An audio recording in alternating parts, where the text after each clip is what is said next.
Hey, still here? 3 people today. There were 4, and now there are 3. No girls allowed. This is boys night in. Yorkie Bar special. Yes, Yorkie Bar special. Big chunks. Yeah. Yeah. Family pack. Can you agree with that? Yeah. That's it. We don't. It's November. No girl-vember, all right? So if you came here for that, you're in the wrong place. Go and watch something else. There's plenty of options, okay? A lot of people, they want viewers, but me, I'm not so sure. Right, let's start. If you go on the internet, as you are now, you will be seduced and or bombarded by articles and videos that confirm your worldview. Whatever your political or social opinions, be they unbelievably stupid or wise, you will think they are wise. But there is a tiny little man in your head, sometimes he's a woman, and his name is doubt. He can be teeny tiny, so small you don't think he exists, but he is the reason that you keep clicking on articles and videos that will affirm your worldview, so that you can think to yourself, phew, I was right all along. But you need to keep doing this because Mr. Doubt will never go away, will he? A whole industry has grown up around affirming your worldview, and it has many tactics. One of its favorite tactics is the relentless use of the idiot, whereby people who agree with you shout at someone who doesn't agree with you, and they've purposely invited a really stupid person who doesn't agree with you so that they won't be able to defend their position effectively. Look out for it, because I reckon it happens in half of the videos that you watch. Yes, you. Discuss doubt and the use of idiots to dispel it. So, you've been on the internet. Couple of times. We've all been on the internet and we've seen things, yeah? Videos where people have a point of view, doesn't matter what the point of view is. I'm not saying one is better than the other, although in most cases one will be better than the other. But if you're pushing a particular agenda, there seems to be a very powerful thing you can do, which is bring on the stupid person who doesn't know what they're talking about, make them look stupid, and then makes your point of view better. Have you experienced this yourselves at any point? I think probably the classic example is Piers Morgan does this very, very well. When he has a view that is a very stupid view, he will find someone with the opposing view that doesn't express it at all well to make his point, however stupid, look quite valid. I think he's a really good example of that. This is pretty much all that him and people like him kind of do. So it's like if you've... That's quite an obvious... I'd say that's quite an obvious That's quite version. an obvious one. That's mainstream. Yeah. So that's something that's happening, you know, every day. It's very transparently happening. Mainstream stuff. And that's kind of tricking people. So you're sort of watching this show and you're going, oh, I agree with that. Oh, I was right to agree with that. But doubt is a powerful thing. And I think that if you were certain, I mean truly certain, in what you believed, why would you need, on a constant basis, for somebody to tell you that you're correct or to make you feel correct? You know? I guess there's a school of thought that also says that doubt is actually a sign of wisdom, to actually think critically through your own thought processes. Like, I think it was Bertrand Russell that said that it's a shame that that ignorant people were so confident and wise people were so full of doubts. Yes. And of course, quoting people is a great way of making yourself feel wise, when maybe you know nothing at all. Bertrand Russell. And he would have said it like this. Quite possibly. That's how he would have said it. Yeah. But I mean, I don't know anything about Bertrand Russell. He could have delivered it like Alan Bennett, for all I know. Oh no, he sounded like this. Oh, did he? This is a very good impression of an elderly Bertrand Russell. Okay, so We wouldn't know. I'm telling you, he's on YouTube. I mean, he's not knowingly, but if you go, don't go yet because we've still got to do some stuff. But if you go after this, I don't know what they'll, like when this ends, they'll say, oh, you have to watch this now. Whatever that is, ignore that. Go and look at a Bertrand Russell clip. And he sounds just like this. Sounds a little bit like John Cleese. But John Cleese doing a character. Oh no, just also. Oh, does that sound like John Cleese? Yeah. He's I'm like. probably not doing it intensely enough. No, oh yeah, it is. See, It is. it just the further, the deeper you go into Bertrand Russell, the more it sounds Sounds like John Cleese. John Cleese. Don't mention the war. Exactly. Yeah? Yeah. I don't know, I think I lost it there. It is an experiment, you know. Ah, yes. And if we can get Bertram on the show next week, Yeah. Or John Cleese. That It's is more unlikely, likely. but more likely. Just for Yeah. I think it's unlikely because they're both dead. Is John Cleese dead? Yeah? Well, by the time you're watching this, I mean, Could by the be. time we're done with this conversation, when we filmed it, he wasn't dead. But whenever you could be watching this in 30 years, and I'll be dead. In my freeform series, Clicks, we bounce from place to place looking at the ways the public are manipulated for clicks. Affirmation of opinion is a real biggie. In this scene, Barney is paid to play an idiot. He is in the green room of a daytime talk show called Another Day, and his job in this segment is being explained to him by Jemima, who will be played by a man, one of the producers. Her assistant Victor is also there chiming in. Okay, so 3 parts, which is bloody convenient, isn't it? Very. What do you fancy?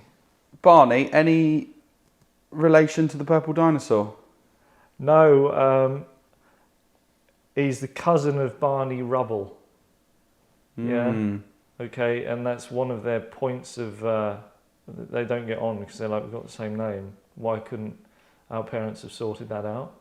But what, particularly for the older one, is like, can you imagine? So no, thank God that I don't like the purple dinosaur. and presuming that Jemima is no relation to the puddle duck. I wish she was now, having said that, but I was thinking more of Jemima from Play School, the soft toy. Yeah. But she could, yeah, I wish she was the puddle duck, but more she's sort of a soft toy. Yeah. But I think I won't worry too much about the names, it's the intention. That's fair. Okay, fair. So who fancies Barney? So Barney's the professional wool puller over of eyes, and the other 2 are the professional find and talk to the guy who does that. So Jemima, Victor, Barney, what do you think? I see myself as a professional. I think I could take Jemima if that's okay. That is perfectly fine, right? So Cool. I love a Barney. everybody loves a Barney. Everyone's having a Barney. Hey, lads, lads. With the night. boys. Yeah, exactly. So I will be Victor, and I will try not to be too triumphant. So, whenever you're ready, Jemima. Hello, Barney. Thanks for coming. Now, I just want to be clear about what we need from this segment. Absolutely. The segment is about the royal family. As you may have heard, Prince Dave has been philandering again, and naturally, we have decided to be furious about it briefly. Okay, so you want me to defend Prince Dave? No. No. Okay. Studies have shown that in our demographic of ladies aged 37 to 64, 81% support the monarchy, only 12% want to abolish it, and the rest don't know. We're going to start off with our presenters being very unhappy with Prince Dave, tut, but then one of the 4 of them, will it be Janice? Yes. Janice will say, oh, but you know, princes have always done this. If he says sorry to his wife, Princess Tracy, then we could probably just move on. When Janice says this, the other three presenters will soften their stances and agree in a deliberately begrudging manner. Wait, so what do you want? What do you need from me then? If they've all agreed, then it's settled, isn't it? No, Barney, because 56% in yesterday's poll entitled "Should Prince Dave be chemically castrated?" voted yes, and that included 30% of people who identify as monarchists. there is anger in the country, Barney. But Prince Dave would never agree to chemical castration. He's very firm on that, apparently.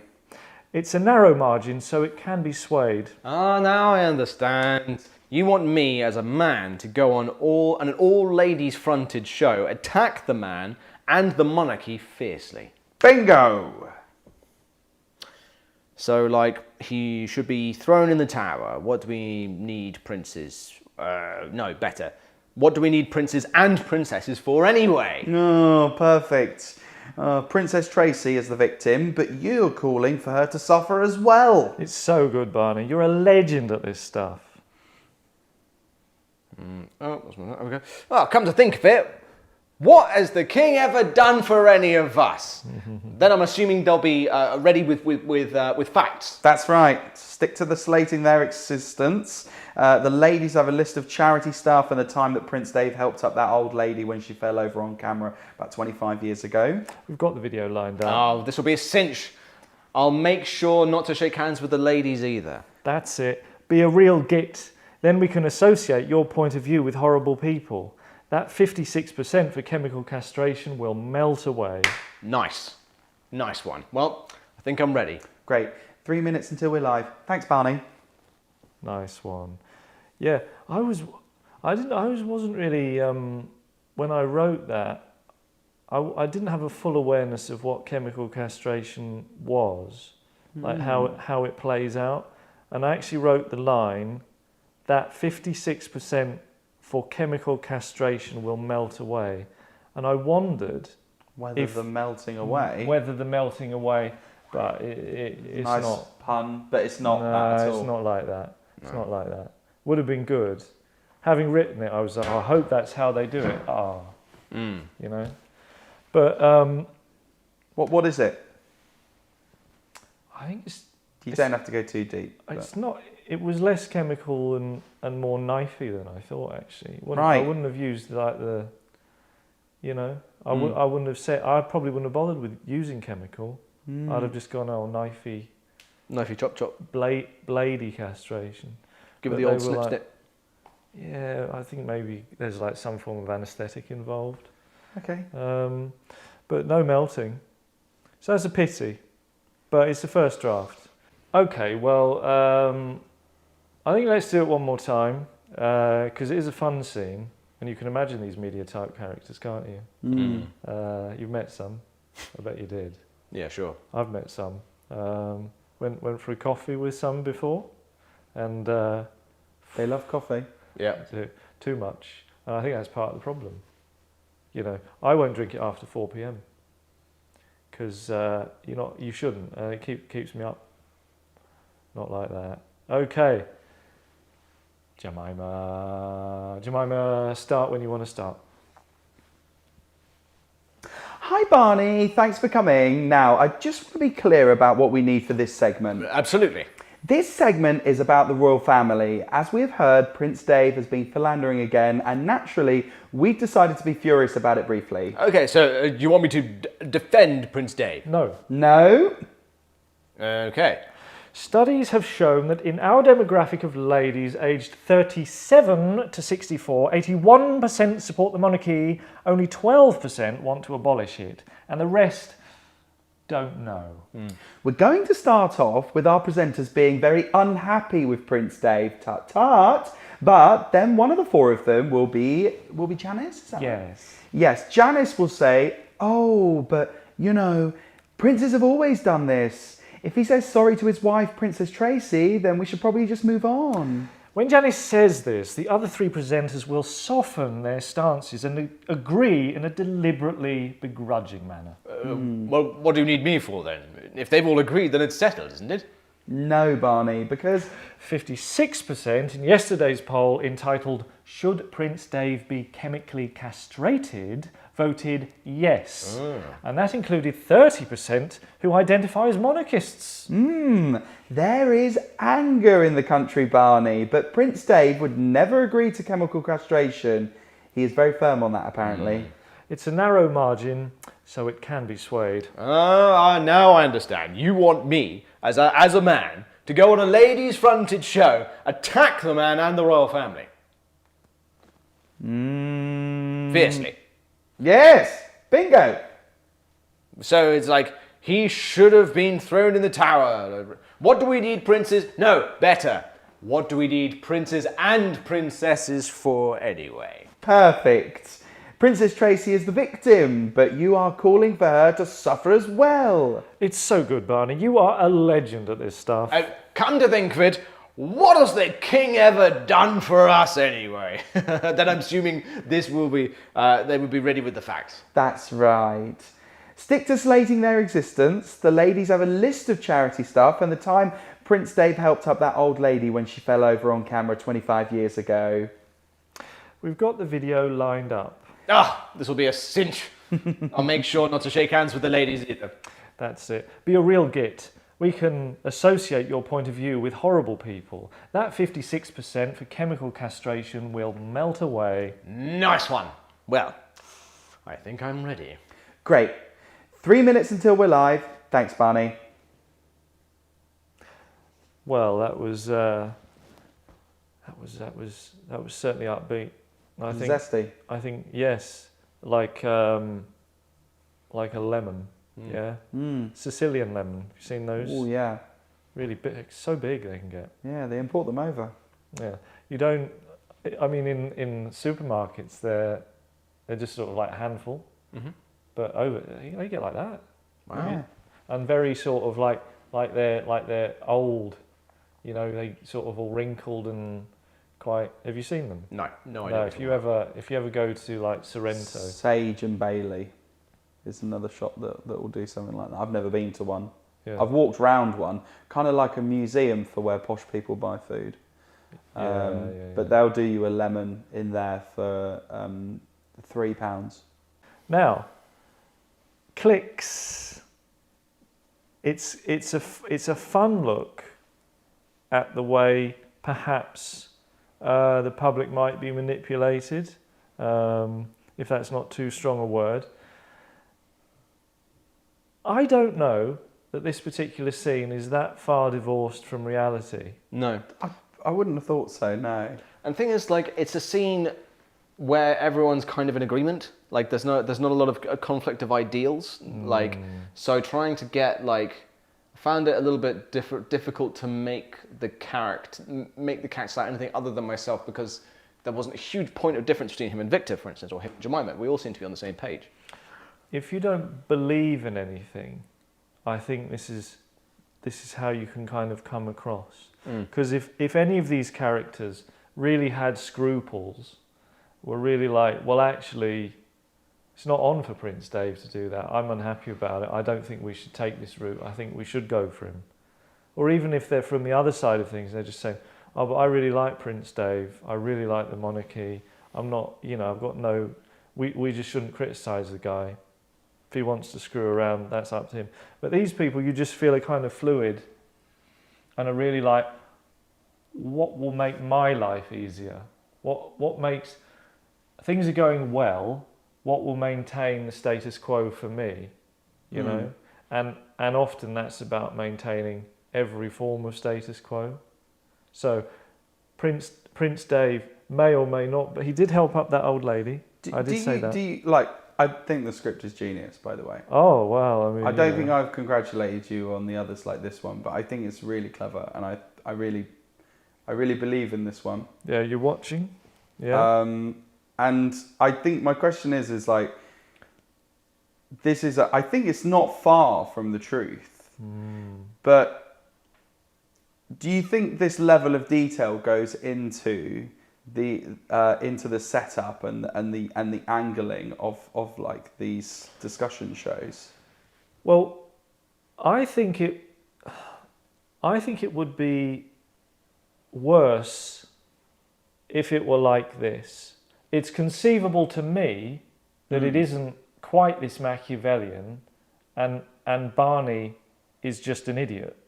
And he's just going they don't along have with this discussion. Right. They know what Barney thinks before he arrives. They Right. know who he'll defend. And so they just never... So Barney isn't really a gun for hire in the sense of, well, I'll take any position you tell me to. He's They more know of what a- his position is. Yeah. And they're Okay. like, call Barney, because we know that he'll, complain about the monarchy, which is what he does here. He's a Republican who hates Prince Dave, so we'll get him on. And he'll be extreme enough that he'll make the ladies who are a bit anti him at the start go, well, hang on, Barney. So the Machiavellian stuff might not really be taking place. I mean, this is somewhere further up the chain. cynical. There is an understanding of how this will shape.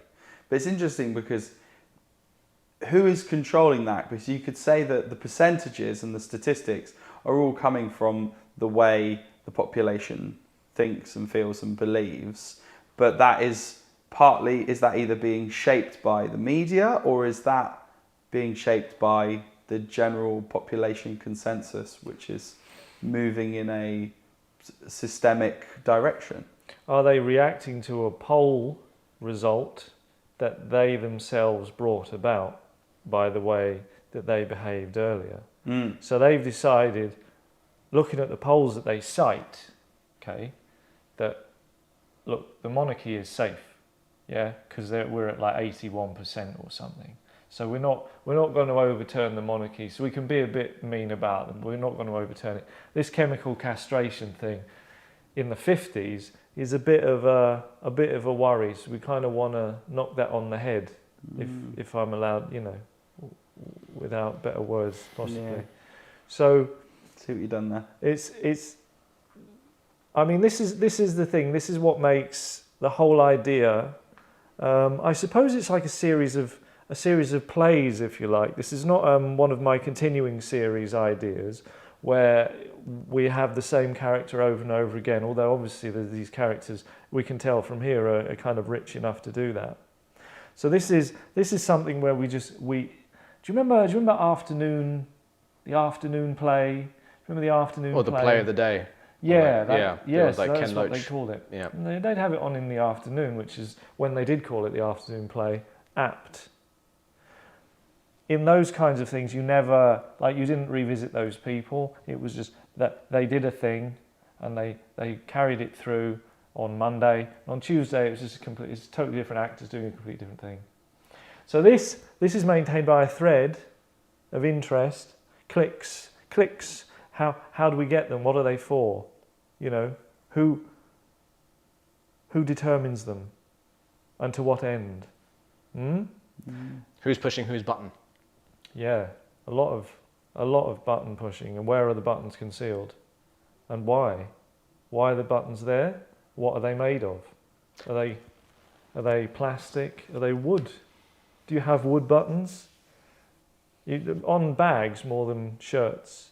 So that is clicks. We will revisit it without question, because I mean genius is one way it's been described, and he wouldn't lie. He's not going to lie to you, and I certainly wouldn't.